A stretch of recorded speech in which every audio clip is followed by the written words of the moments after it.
We're up to mitzvah number 28, also part in the Ten Commandments. It says in Perek Shmois, Perek Chof, Pasuk Hey, 20, verse 5, Lo Yisishtat, which is, now we're up to prohibitive mitzvah number 16. We're really moving through these mitzvahs leisaseis. Lo Yisishtachav lehem v'lo yisavdein. You should not bow down to them nor serve them. We're referring to idols. Any idol. It is forbidden to prostrate. Sorry, not prostrate. Yeah, prostrate. To lay down like that in idol worship.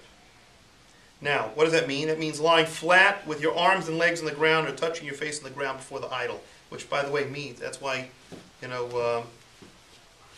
so that was something, by the way, that was only allowed to be done in the Beis HaMikdash on the ground. Anywhere else you weren't allowed to do that. Now, this is one of the four universal modes of worship. Therefore, even if the idol is not served in this particular way, anyone who, we said, prostrates, lays themselves flat down in front of this Avodah Zarah will get the death penalty.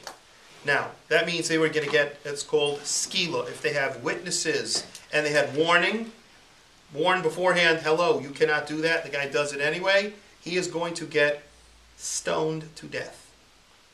Let's say he's going to get stoned. All right? Thrown off a building first. Yeah, not of a building, whatever, twice his height. Mountain? Yeah, it's not a mountain. It's not so high up. Believe, huh? Like 2 stories? No, it's not even 2 stories. It's like twice the guy's height. It's not that high. But when he comes down on his head...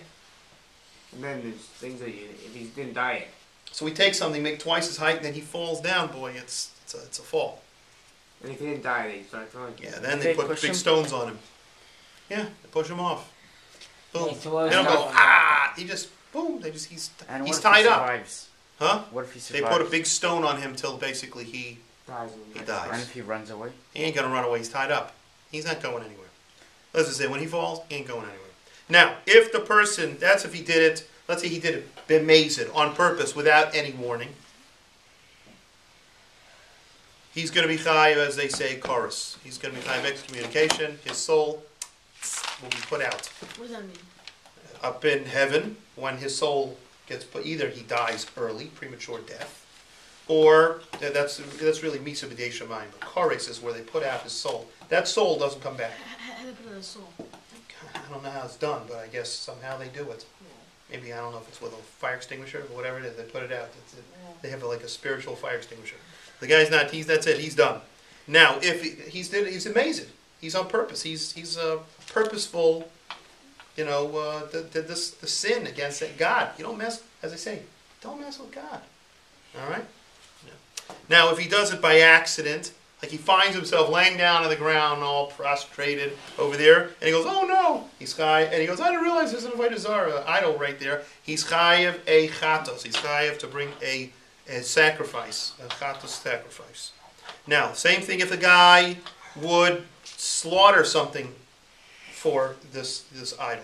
Same thing if he would take the blood and sprinkle it in front of this, or he brings some kind of a incense in front of this, or he pours wine in front of this idol. Each of those things, those would be the same types of services that are done for Hashem, for God, in the Beis HaMikdash, and therefore, if a guy does them, it's the same as